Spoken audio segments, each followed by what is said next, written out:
a, Grabando, ahí a está. charlar con, con nuestro amigo Pablo Sirio, antropólogo, militante de la causa de los afroargentinos del tronco colonial, un, un gran amigo y digamos, un negro más, en una palabra, porque así se siente. Pablo, buenas noches. ¿Qué tal, Carlitos? Buenas noches. Hola, Facundo. ¿Cómo anda, Carlos? ¿Todo bien? Hola, Carlos. ¿Qué tal? Bien, bien, bien. Bueno, la presentación, Este, te dije, Carlos, nada de títulos honoríficos. Los títulos son para colgar en la pared y para hacer escándalo en la academia. Eh, sí, militante de la causa afroargentina, tamborero, entusiasta tamborero más que tamborero, aprendiz de tamborero. Y creo que lo que dijiste es interesante, lo de un negro más, que es la forma en que ustedes me ven, porque hasta donde yo sé, desde el punto de vista biológico, no soy afrodescendiente, no tengo antecedentes afro en la familia conocidos y estudios genéticos no me hice.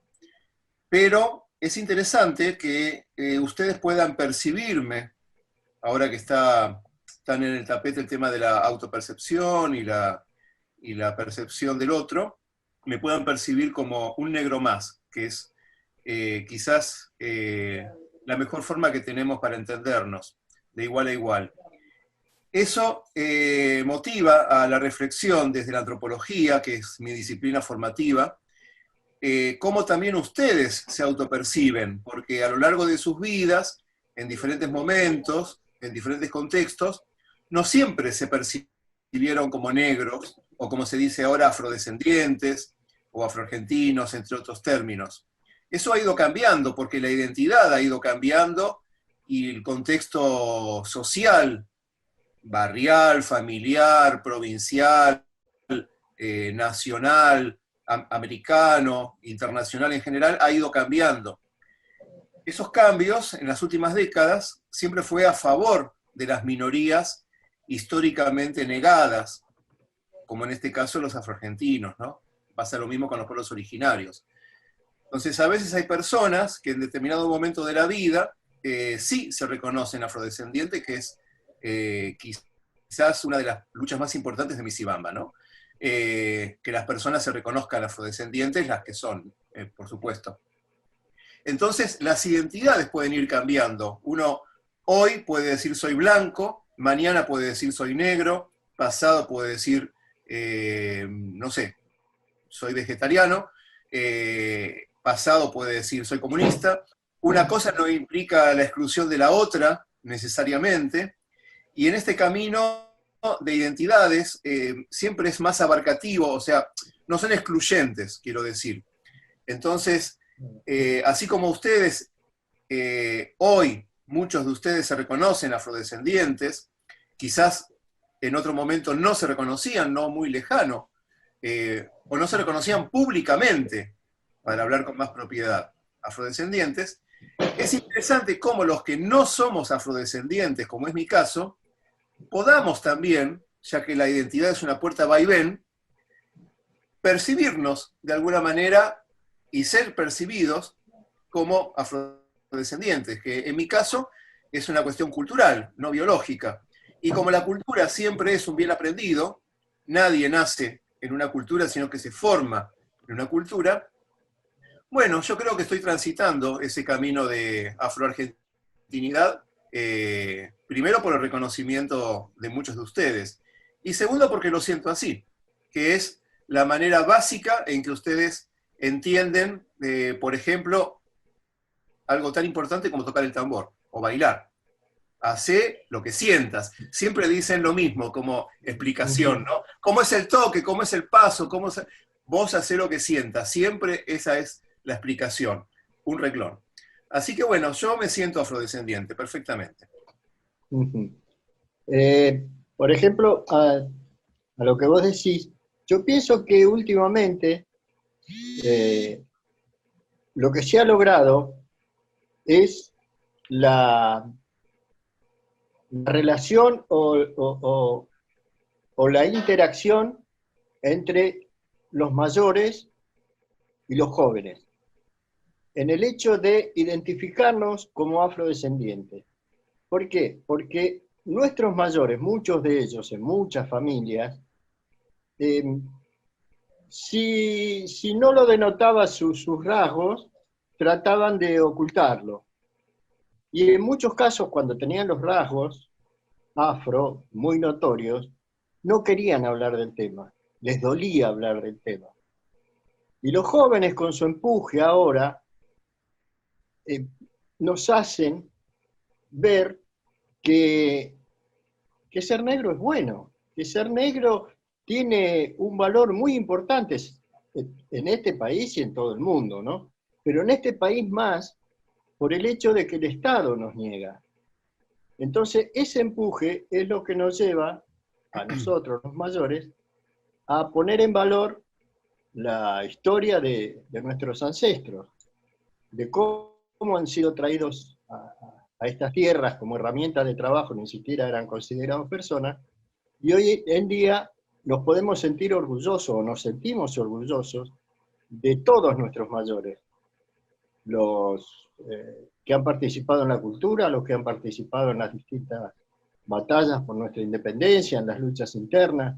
Entonces eso es un cambio importante, el cual queremos transmitir a todo aquel que tenga interés en escucharnos. Por eso es nuestra tarea de ir a las escuelas, de ir a una universidad, a un centro cultural, a donde podamos, y llevando, comentando o compartiendo esta historia que comúnmente no era contada.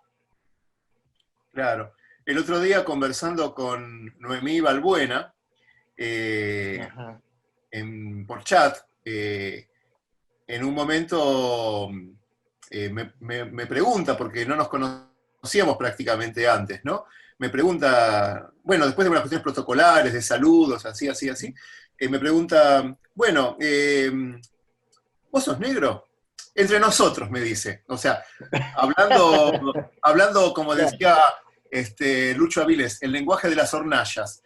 ¿Vos sos negro? Claro. Porque bueno, hay toda una terminología políticamente correcta de afrodescendientes, de la diáspora africana, etcétera, que está bien, ¿no? Que es pertinente usarla y hay muchos justificativos. Ahora, coloquialmente, la palabra negro sigue estando en el uso común. Pero el color negro, o sea, la palabra remite a un color, es como se inventó. Los europeos inventaron el concepto de negro para nombrar a los africanos, tomando la parte por el todo, una parte de su humanidad, que era la piel, por el todo. Entonces, ya pasaron 5 siglos del comercio, del comienzo de comercios esclavizados en América. Entonces, para meter en este embrollo a Facundo, y en cierta forma vos también, Carlos. Claro.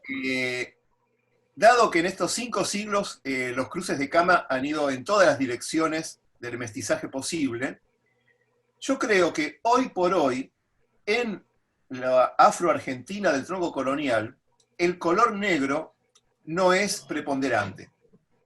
La mayoría de los afroargentinos del tronco colonial que conocemos no tienen marcados rasgos fenotípicos negros. Ni la piel, ni el pelo, etc. Entonces, yo creo que hay una política de la reiteración, una política de la obviedad, a veces, en otros colectivos afro del país, para visibilizar la cultura afroargentina, en mostrar a las personas más obviamente negras. Claro. Lo cual, digamos, apela al sentido común ya masticado de la sociedad envolvente. ¿Quién va a negar que María Elena, tu hermana, es afrodescendiente? Claro. Ahora, ¿quién va a aceptar que Facundo es afrodescendiente? Entonces, mi pregunta es, cuanto más blanco, mejor. Yo creo que en nuestra política de reivindicación de la afroargentinidad, que llevamos adelante en Misibamba, interrogar al otro, al vecino, a la persona que puede estar de público en una charla, por las personas menos obvias blancas, menos obvias negras, es más interesante, es más provocativo para entender el mestizaje. Porque para convencer a alguien que es negro y le mostrás a una persona negra, ya está. En 5 segundos Sí. solucionas el problema. Ahora, Facundo tiene que remarla para explicar que es afrodescendiente. Y vos Sacar el también, carnet. Tengo quizás que sacar, menos. sacar el carnet Claro, negro, tenés que ¿viste? empezar El árbol. un speech de por lo menos 20 minutos, ¿viste? Entonces la otra persona, por cansancio o porque se convenció, más sí, está bien, si serás negro. Pero yo creo que la política de la visibilidad de los afroargentinos tiene que ir por ese lado, ¿no? No con el negrómetro, sino justamente problematizando la supuesta blanquedad, que no es tal. ¿Cómo fue tu caso del reconocimiento ATC? O sea, Argentina tiene color. O Claro. afroargentino colonial. Facundo. Y bueno, es esto que decís, el espejo no te interpela, ¿viste? Entonces, te tiene que interpelar otra cosa, la cultura.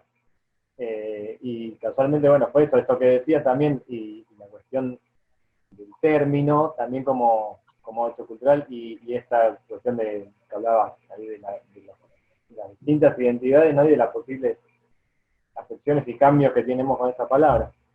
Entonces fue eso, desde la cultura, y desde la cultura, ¿viste? Volvió al espejo un poco, y a la familia, y ahí a empezar a indagar y a cruzar cabos, que después se empezaron a cerrar cada vez más, hasta casi que tenemos parientes en común con Carlos, ¿viste? y fue así, y lo bueno es esto que planteás, que es así, que cuanto más blanco mejor, cuanto más diverso mejor, porque seguimos con esta cuestión de reinvisibilización a través de la visibilización del fenotipo, solamente, ¿no? Termina pasando eso, como que, bueno, listo, ok, ¿cuántos hay? Negros, que tenés ahí el colorímetro, y claro, el censo te tira para abajo.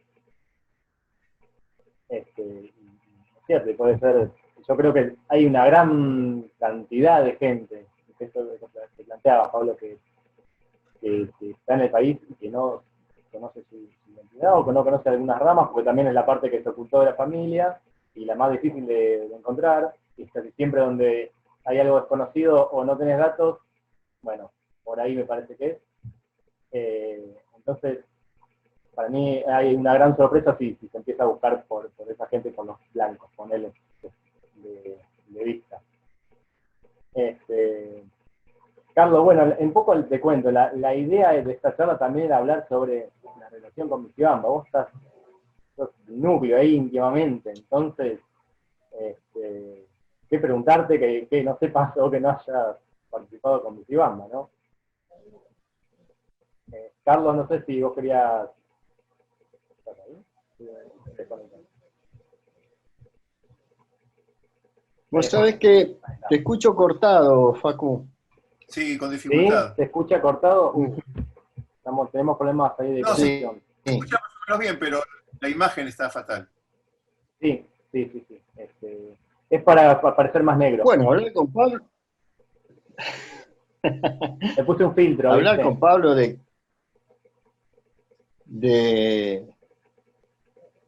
Michibamba es, no sé, hablar con mis hijos, con Jessica, con mi sobrino, con María Elena.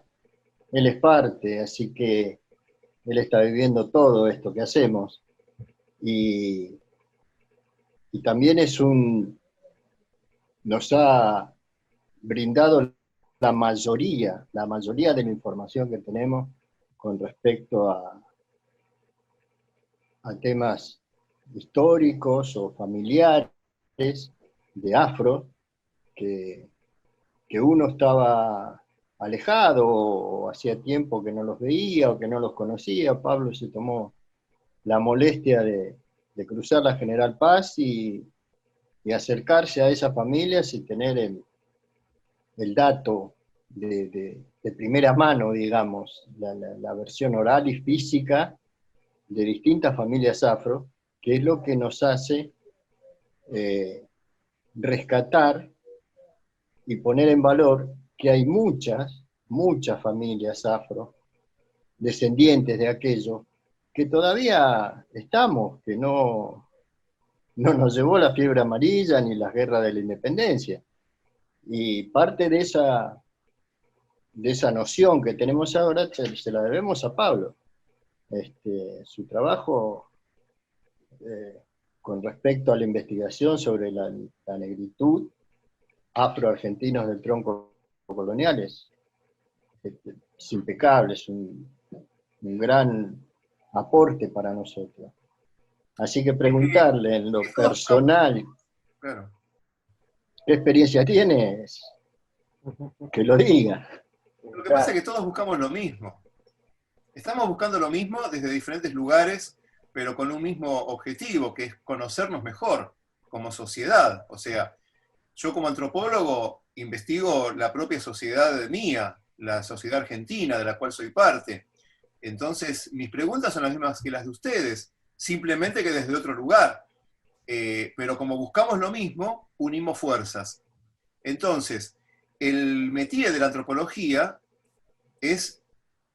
se resume en la frase estar allí.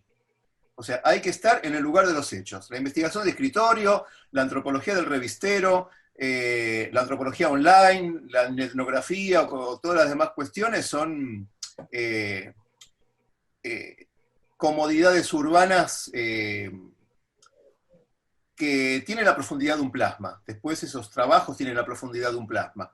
Y generalmente repiten lo mismo hace 15 o 20 años.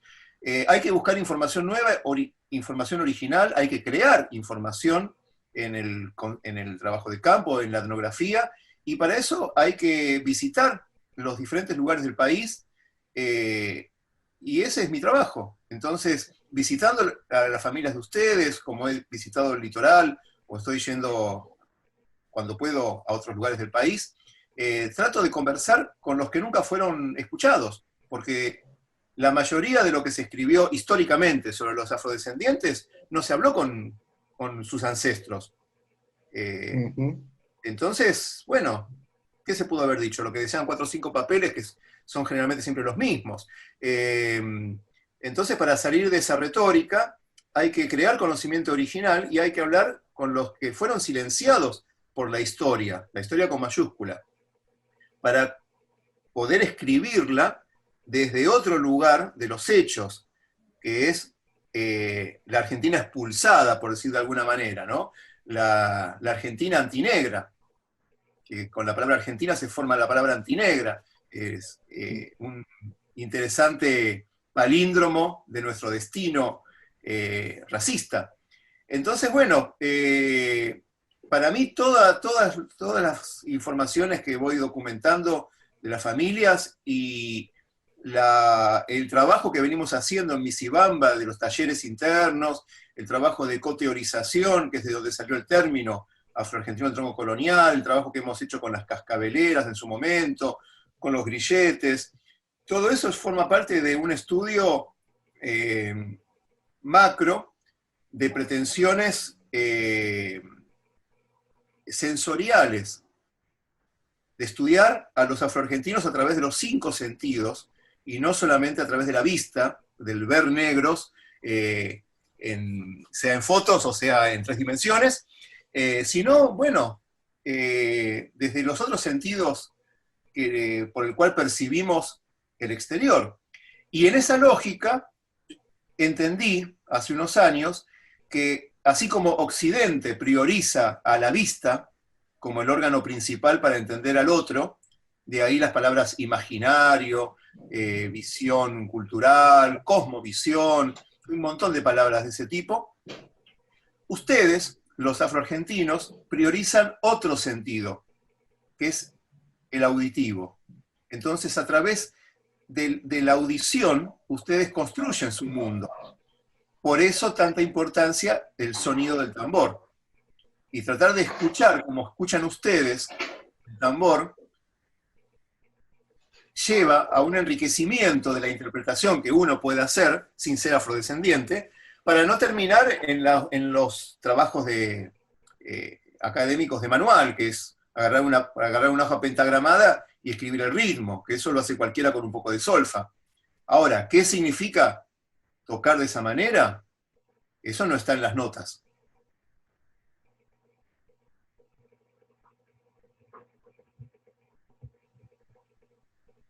Totalmente. Ahí se iba a dar cargo, se me borró.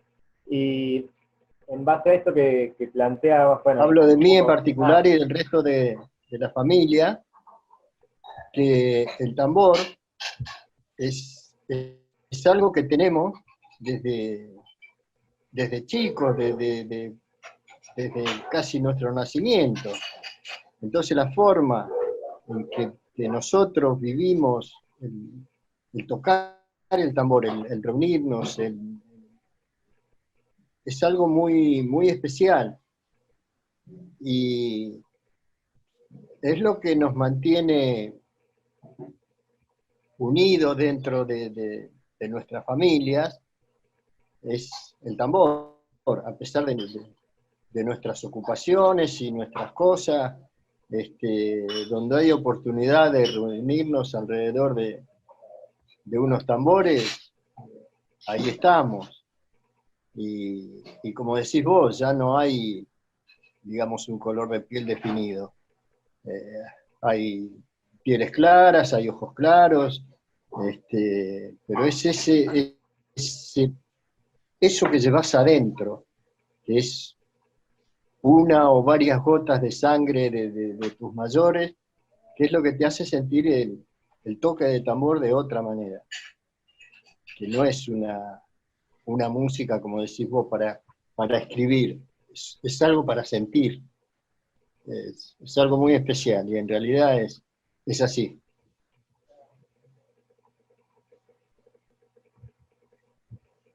lo que decía Carlos, bueno, y lo que planteaba Pablo, cuando me preguntabas por dónde fue la búsqueda, por el oído, digamos, por ahí, por la audición, por el sonido del tambor. De hecho, recuerdo, y ahora que plantea Carlos, una situación hace años, de un taller así de percusión, medio formal.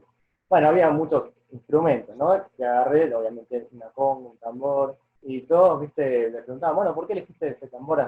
Como una cuestión media, no sé, espiritual, o no, a mí porque me pareció que la forma, yo, por el sonido, mirá, como de la simpleza, ¿no? De lo que te llama el sonido, después ahora con el tiempo, ¿no? Reflexionando, pero que en realidad dice mucho más, es simplemente el sonido y es mucho más que esa simple escucha y lo que te produce a la hora de golpearlo, de hacerlo sonar, de hacerlo cantar, de explotarlo, pasan muchas más cosas que eso que planteas. Que si vas a una transcripción, bueno, es un poco esto de la transcripción del ritmo africano, ¿no? Que plantea de transcribirlo en términos occidentales y terminar diciendo otra cosa completamente distinta, distorsionada.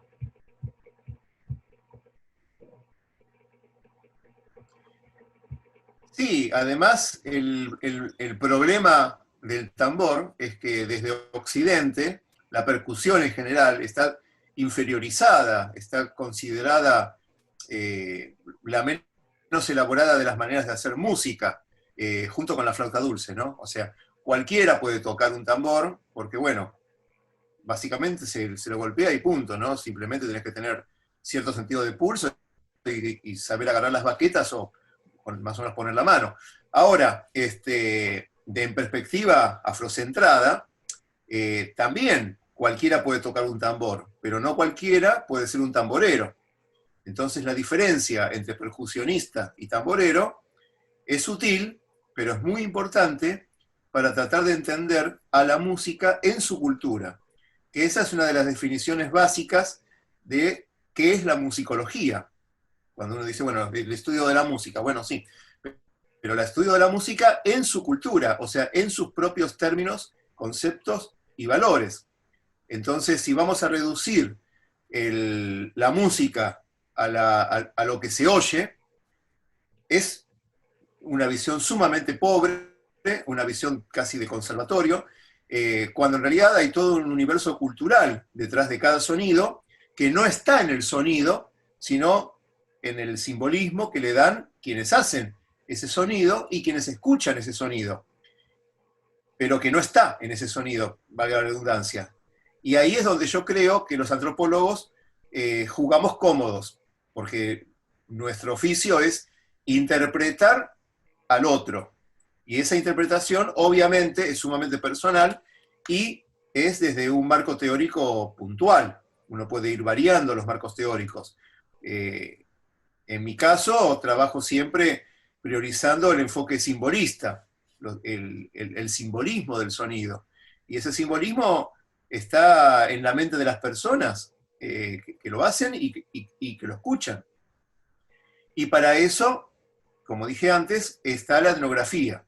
Hay que compartir el espacio en que se hace la cultura para poder interpretarla con la menor distorsión posible, dado que uno no es afrodescendiente. Ese es un poco lo que vengo haciendo. Pero, dado que uno no es afrodescendiente, pero dado que te consideramos negro y que sos tamborero, te autodefiniste, ¿cómo lo percibís ahora o en este proceso, no sé, desde que empezaste con las investigaciones y todos los trabajos etnográficos? Nada, eso, ¿en qué punto ya sos tamborero, te autodefiniste también así? ¿Cómo te ves, cómo lo sentís ahora a la hora de tocar tambor? Bueno, siempre fui músico, desde mucho antes de empezar con lo afroargentino siempre fui músico, haciendo otros tipos de músicas. Entonces quizás tengo una cierta facilidad para hacer música y siempre la percusión, no me dediqué mucho a la percusión, pero me interesó la percusión. Entonces, bueno, fue aprender un nuevo instrumento y un nuevo lenguaje. Pero, por ejemplo, yo nunca canté. Entonces, entendiendo que el candombe porteño es canto, danza y tambor, cantar y tocar el tambor al mismo tiempo, bueno, fue todo un desafío de aprendizaje también técnico, ¿no? Pero lo que uno va sintiendo con el tambor, bueno, es muy personal. Eso ustedes los afroporteños lo saben perfectamente. Es muy personal, es intransferible. Pero de alguna manera sí es expresable cuando uno toca. Cuando dije que soy aprendiz de tamborero es porque yo no me dedico formalmente a estudiar el tambor, no le dedico esfuerzo a pulirlo, todas las cuestiones técnicas, pero creo que conozco lo mínimo y suficiente como para poder interactuar en una fiesta, en un baile, o como últimamente con Augusto Pérez Guarnieri, hemos dado clases, talleres, desde el punto de vista práctico del candombe. Y el resultado es fácilmente observable en los alumnos, en las personas con las que compartimos esas experiencias. Uno sale renovado, sale vivificado, sale con pilas.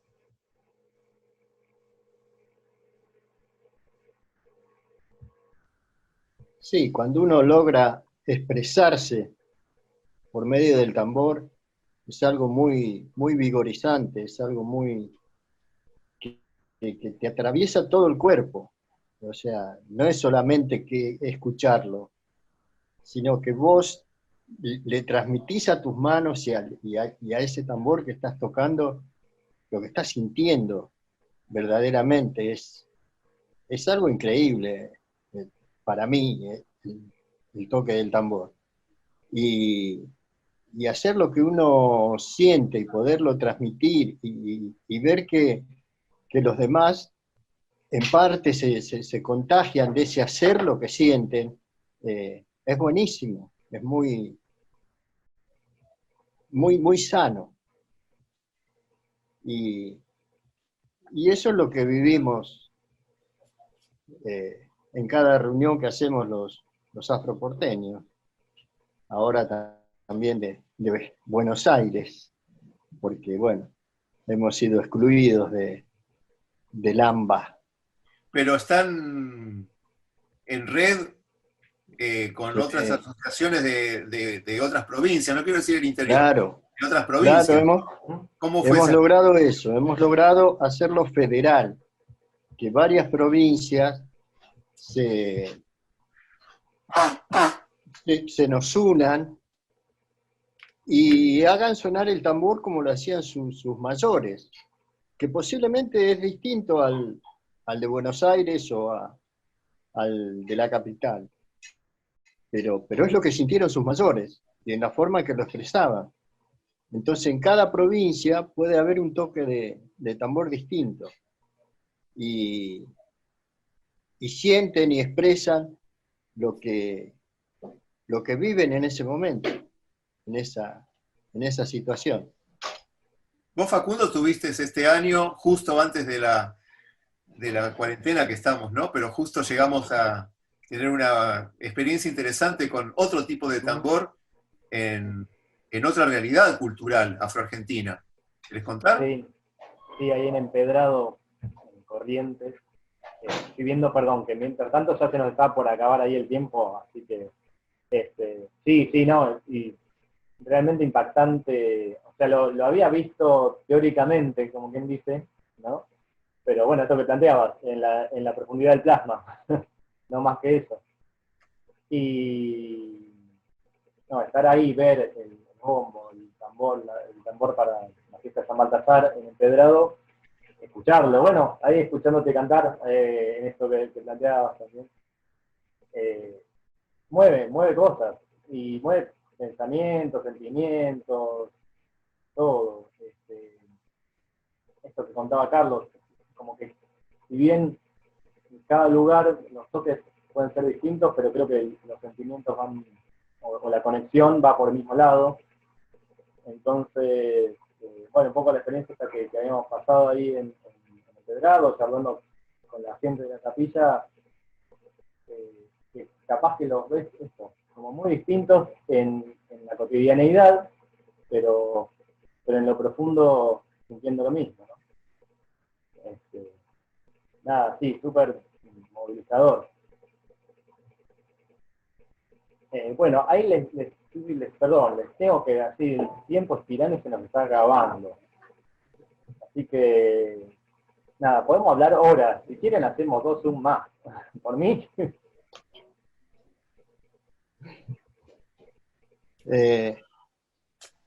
Tenemos que ver el espacio que tenemos dentro de esto que están trabajando los chicos. Pero con Pablo Yo podemos con hacer una Pablo puedo excepción. hablar, no horas, días. Claro.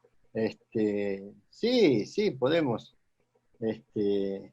hablar, porque hay muchas cosas que nos unen, tratos familiares, cosas de distintas familias que uno tenía un poco alejado, que no nos veíamos.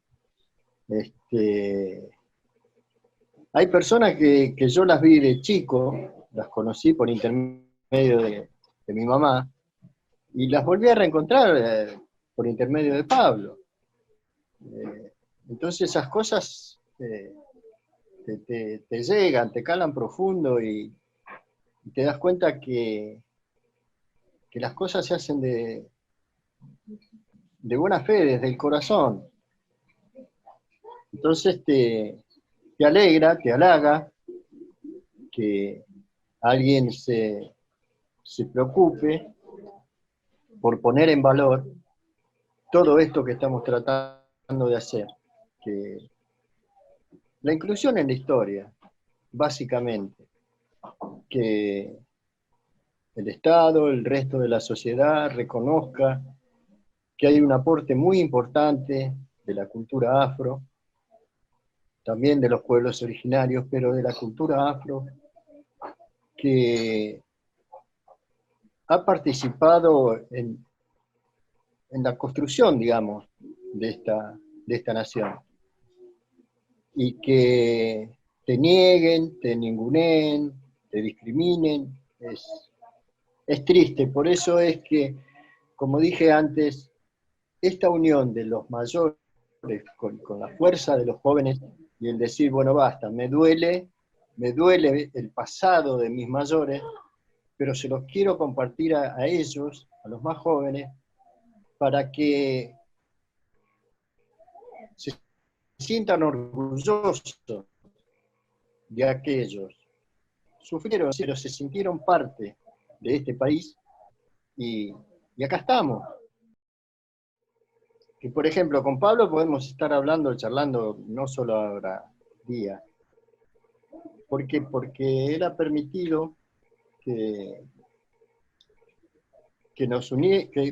nos encontrábamos con personas que hacía años que no nos veíamos, que, por ejemplo, la última vez que nos habíamos visto ha sido en la Suiza, en el año 76 o 75, y encontrarlas ahora en el 2010, 2015, es toda una sorpresa.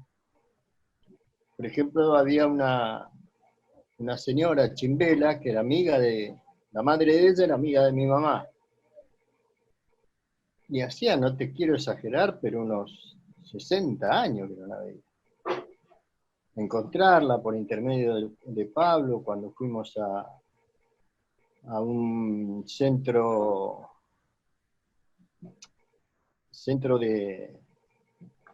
de músicos de folclore, tradicionalista, un centro tradicionalista, encontrarla a ella y poder charlar y recordar cosas de cuando yo era chico, ella es un poquito mayor que yo, algunos años.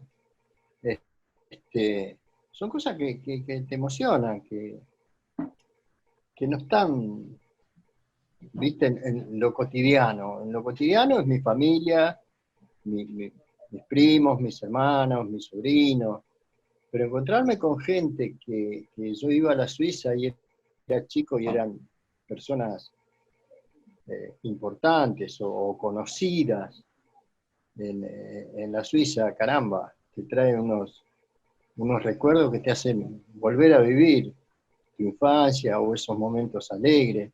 Y eso es lo que logró Pablo con su perseverancia y con sus ganas de saber cosas, de investigar cosas. Y eso está buenísimo, está buenísimo. Yo le agradezco y le agradeceré toda mi vida lo que ha hecho. Bueno, es que una cosa lleva a la otra. O sea, el tambor es una vivencia social, intrínsecamente social. Uno toca para otros, para uno mismo, pero también para otros. Pueden ser la familia, pueden ser amigos, o pueden ser las propias personas de la comunidad afro. Entonces, quizás esos lazos sociales, por cuestiones de la distancia y del tiempo, se fueron dilatando, se fueron rompiendo.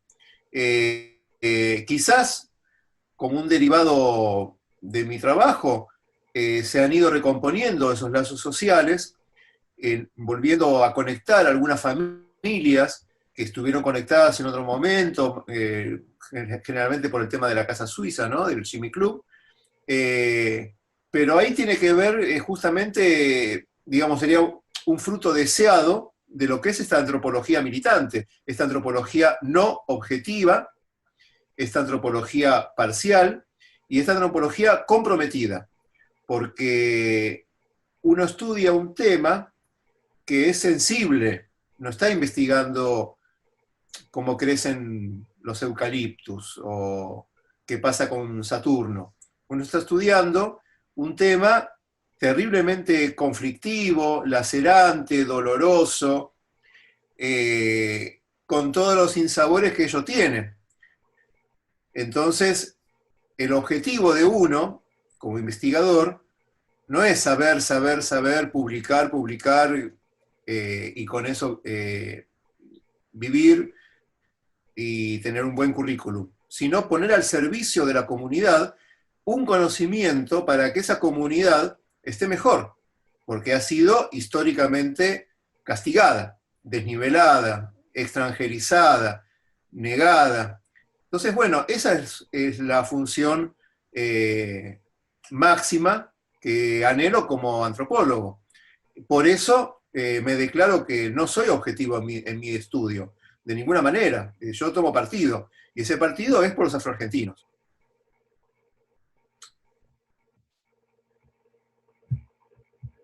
Y bueno, Bueno, ya que seguimos, vamos a seguir. Como te darás cuenta, Facu, Sí, este, la relación que hay este, con Pablo y conmigo, ¿qué es esta? Es amistad, respeto, aprecio, descubrir cosas nuevas. De repente a mí recuerdo una palabra y se la digo y él la investiga a ver si estoy en lo cierto, o si estoy equivocado, o él se entera de algo y me pregunta. Y eso es lo bueno, poder escribir la historia todos juntos, los jóvenes, los mayores, los que colaboran como Pablo, eh, eh, pero poder escribir la historia real de este país.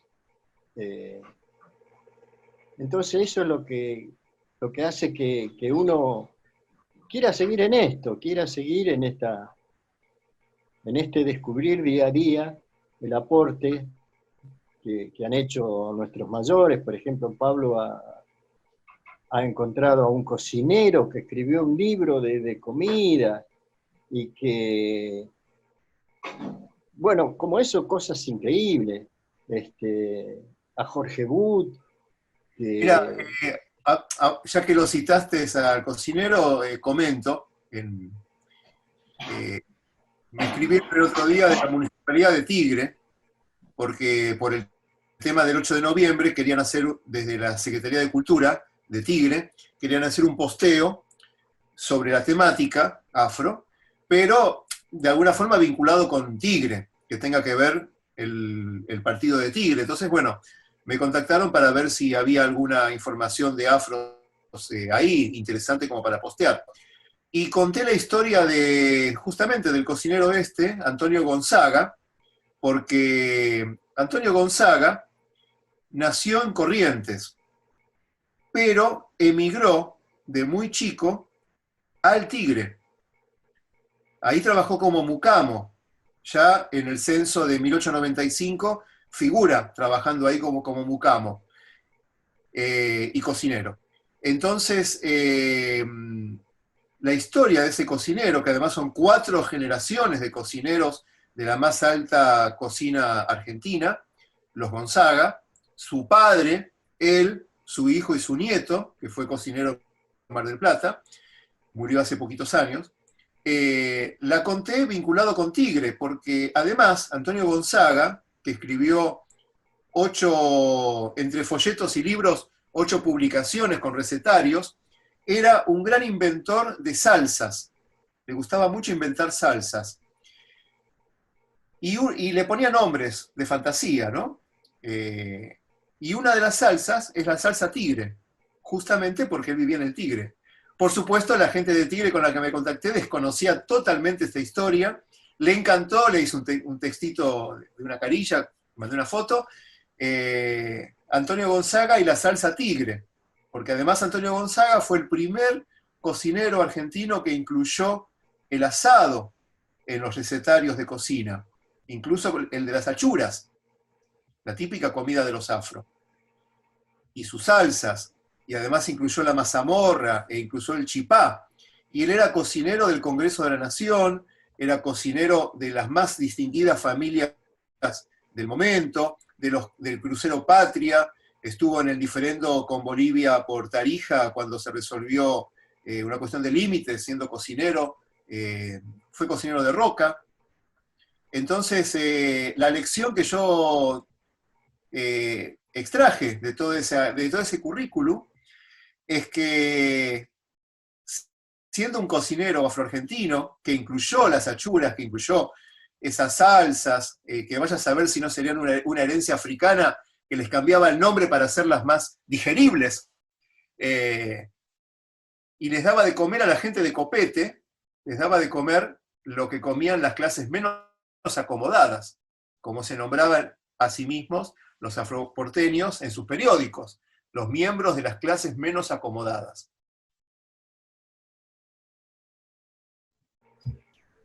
por eso es que te decía que podemos hablar mucho, mucho rato de esto y de las cosas que no se saben todavía, todavía, de los afroargentinos. De los afroargentinos del tronco colonial, de los afroargentinos que sus mayores fueron esclavizados y traídos a este continente. Y poder contar con alguien que investigue todas estas cosas a nivel académico, ¿no? Está muy bueno. Eso, más la tradición oral que puedan tener algunas familias, es lo que pone en valor esta historia.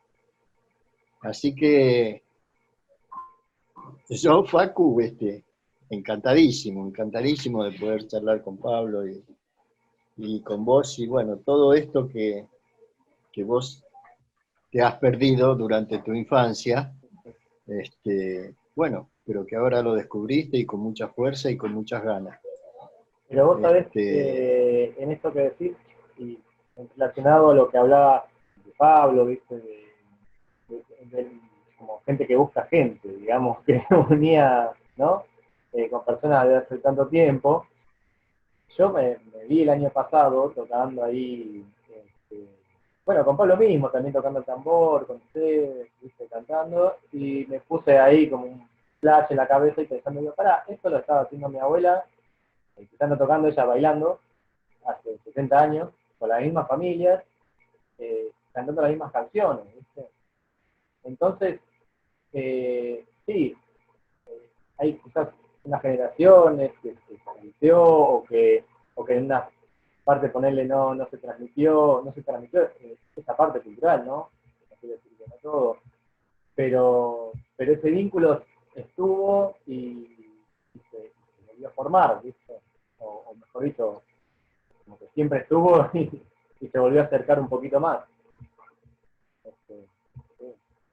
Bueno, es que eso es la tradición, justamente. La tradición es continuar una costumbre entre generaciones, a través de las generaciones. Ahora, con la cultura no es como con los dinosaurios, que cuando se extinguen para siempre. Con la cultura no es necesariamente así.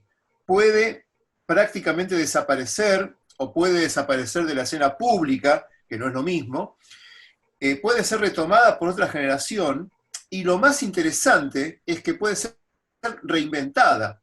De los 14 candombes que existieron y existen en el país, la mayoría ya no está vigente, pero hay algunos que están siendo reinventados y esa es la potestad del ser humano, que es la de hacer cultura.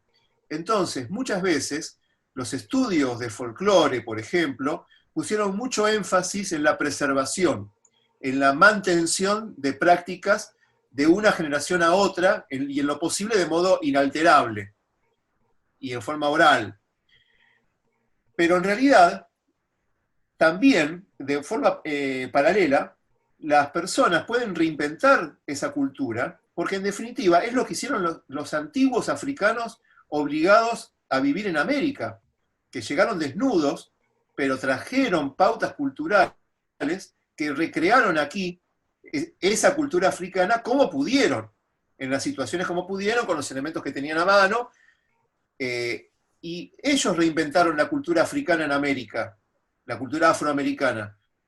¿Por qué no hoy, en 2020, con todas las comodidades que puede dar la modernidad, que eso incluye Internet, una familia como la familia Caballero en Corrientes se va a privar de reinventar el candombe cambacuacero, el candombe de su barrio, el cambacuá, que si bien desapareció de esa cadena ininterrumpida hacia 1980, está siendo vuelto a vivir. Y vos lo viste, Facundo, este año cuando fuimos a la fiesta de los caballeros.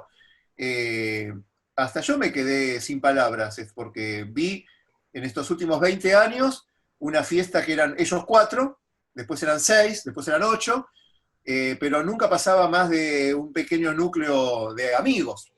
Y este último año fue una cosa increíble, eran miles de personas, miles, y muchos de esos venidos de Buenos Aires, como nosotros, o del Chaco, ¿no? Realmente fue algo conmovedor. Y eso es el poder de la cultura, el hacerla viva. Y eso está en el ser humano. Totalmente. Y en esto, mira, justo ahora ahí haciendo como un balance que decías de los 20 años, ¿cómo lo ves de acá a futuro? ¿O cómo te imaginás? También digo, con estos procesos de retradicializaciones o de reinvenciones culturales, como planteabas, y también de civilizaciones en público, de ciertas prácticas que también se resguardaron. ¿Qué te imaginás a largo tiempo? Capaz lo que no veríamos nosotros. ¿Por dónde iría la cosa? Lo vamos a dejar con cabeza. Me encantó. Lo vamos a dejar con cabeza. Va a llegar un momento en que la gente va a tener que justificar que es blanca. Claro. Documento de blanco. No, pero yo creo que tengo una marca tengo, sí me parece, no, pero el pelo lacio, fíjate, ves que tengo los labios finos. Sí. Uno de los beneficios de esta pandemia, que hay que ver el lado bueno, ¿no? de esta pandemia que tenemos, es que uno mira mucho más televisión que antes. Entonces, en este constante mirar televisión, mira cosas que prestando atención quizás no interesa el tema en sí, pero uno lo ve desde el punto de vista creativo, que es el tema de lo afro, ¿no? Y el otro día, viendo un documental sobre la actividad aeroespacial argentina, aeroespacial en sentido estricto, ¿no? De viajes al espacio, que fue uno de los pioneros de Argentina, aunque está casi desconocida esa historia, mirando ese documental, por arriba, por supuesto, porque uno no entiende de ese tema ni conoce, pero vi una persona de los pioneros de la astronáutica que, con mucha experiencia en fenotipo afro, no me pareció muy europeo. Entonces, medio me paré la oreja, averigüé un poco los datos y bueno, ahora estoy en la averiguación de quizás la participación de afroargentinos, digo quizás porque no lo tengo corroborado, ¿no? En los avances iniciales de la cohetería argentina, ya por los años 50. Así que realmente yo creo que, como dice Carlos, en todos los aspectos históricos, sociales y culturales de la Argentina, rascás un poquito y aparece un afro. Y eso es lo que nos enriquece como identidad. La riqueza de la Argentina es su diversidad, no la uniformidad. Somos todos hijos de europeos o nietos de europeos que vinieron hacia 1880, como es el caso de mis abuelos, por ejemplo. Pero esa riqueza que fue negada a fines del siglo XIX, reinventándonos como blancos, en piel y cultura, es la que nos lleva a enfatizar el reconocimiento de los pueblos originarios y de los afroargentinos del tronco colonial como pueblos preexistentes a la nación argentina y formadores de la misma, y como dice Carlos, incluso hoy, no en el tiempo pasado, en la época de la colonia, buscando datos más o menos precisos.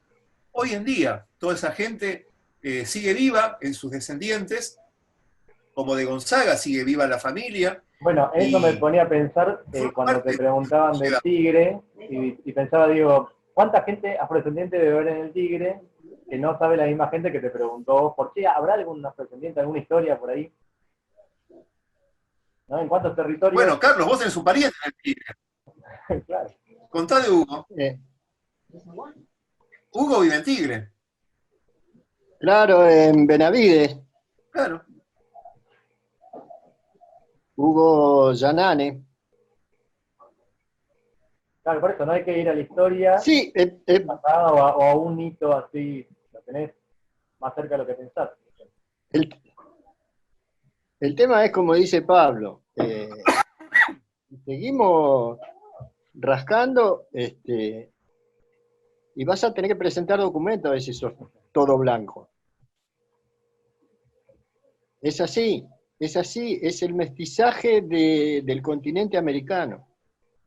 Es una realidad que la quisieron esconder, y la escondieron, y convencieron inclusive a los mismos descendientes afro y a pueblos originarios a no querer hablar del tema, no querer reconocer que son originarios o que son descendientes de esclavizados, porque toda la información que venía o que crearon era para decir que en América eran la mayoría blanco europeo, y en este país más.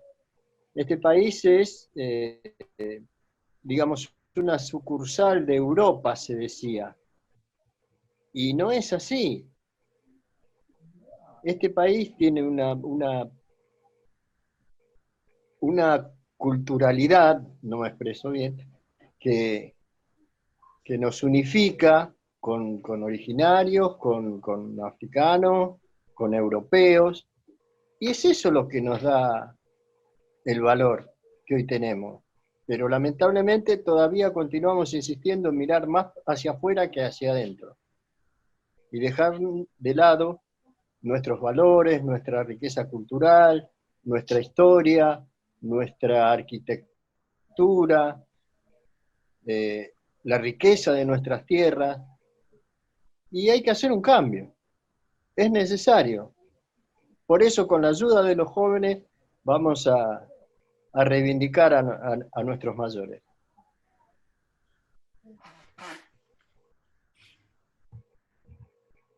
Bueno, no sé si Pablo, creo que se tenía que ir a comer, lo estamos haciendo llegar tarde, ¿no? No sé qué hora en qué estamos. Yo estoy medio perdido, pero si quieren tenemos un ratito más, tenemos 20 minutos. Terminamos esta sesión, dale. Como diga ahí. Igual no hay mucho más que hablar sobre los afro, o sea, esto no es Uruguay, muchachos, esto no es Brasil, claro. Esto no es Cuba. Creo que con 80 minutos más que suficiente para no empezar con la zaraza.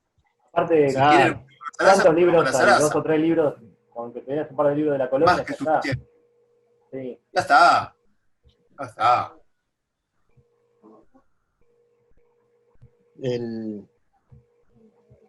Bueno, no sé cuánto tiempo quedará, pero esta charla me ha hecho mucho bien verte, Pablo, ver que estás bien. Sigámonos cuidando, esperemos que pronto pase esta porquería, así nos damos un abrazo. Gracias a Facu por manejar todo este tema de la tecnología, que para mí es jeringoso. No, porque el jeringoso lo hablábamos también, pero ponele, es chino para mí esto de la tecnología. Y bueno, más que nada agradecerte, Pablo, por tu amabilidad, por tu respeto, por tu economía para con nosotros, y nuevamente un abrazo. Gracias, gracias. Yo creo que lo importante en todo esto es la amistad, que es la que genera estos vínculos y permite la solidez de nuestras relaciones, más allá de que alguna vez no estamos de acuerdo en algo que hace el otro, o podamos tener un punto de vista distinto, porque es intrínseco a los seres humanos eso.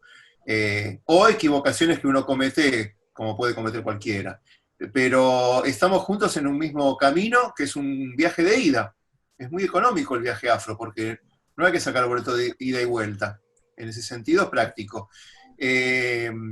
Entonces, bueno, estamos compartiendo una vida cultural en pos de un objetivo en común, que ya llevamos varios años de este trayecto. Misibamba se creó en el año 2008, y que estamos viendo los frutos. Somos muy impacientes los argentinos a veces con el tema de los objetivos cumplidos, que queremos todo ya, hacer las pirámides en 3 días, ¿no? Una pirámide cada día. Y si no lo logramos es un fracaso total.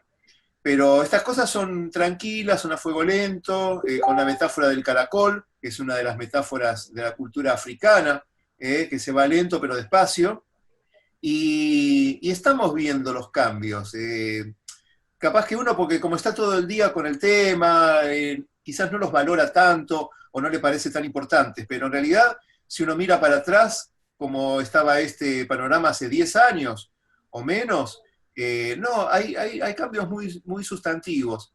Ahora, lo que decís vos de la gente afroargentina que se reconozca públicamente y que ayude en este trabajo que estamos haciendo, eso es difícil, lo reconozco que es difícil.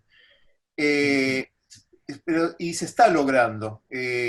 Facebook, por ejemplo, es una interesante herramienta para contactarnos, y uno ve a veces cómo escriben otras personas, cómo postean, que uno sabe que son familias afroargentinas, y a veces ponen un comentario, gracias por ser la parte visible de nosotros, como diciendo, bueno, ustedes son los que están mostrando, llevando adelante, nosotros quizás no nos animamos o no estamos ahí, pero los apoyamos. Eso está apareciendo. Y es gente que en bambalinas colabora mucho. Bueno, de mi parte, nada, agradecerte, Pablo, un montón. Un honor estar ahí entre estas dos personalidades. La sabiduría pura afroargentina. Así que, bueno, como decíamos con Carlos, podemos seguir horas y horas, y seguramente vamos a hacer una próxima, esperemos que en vivo y en directo, ¿no? No así, dejemos un poco Dale, basta. dale. Ya estoy medio cansado de Cueste como cueste, antes de fin de año tenemos que levantar la copa en grupo. a distancia, con barbijo, pero con tambor. Y sí, bueno, por barbijo. Totalmente. Bueno. Barbijo, barbijo. Ya estoy preparando el estribillo. Sí, ya sacamos del estribillo. Sacamos el hit. Bueno, Pablito, un abrazo grande. Bueno. Nos hablamos. Y gracias a hasta ustedes. otro momento. Gracias, Facu.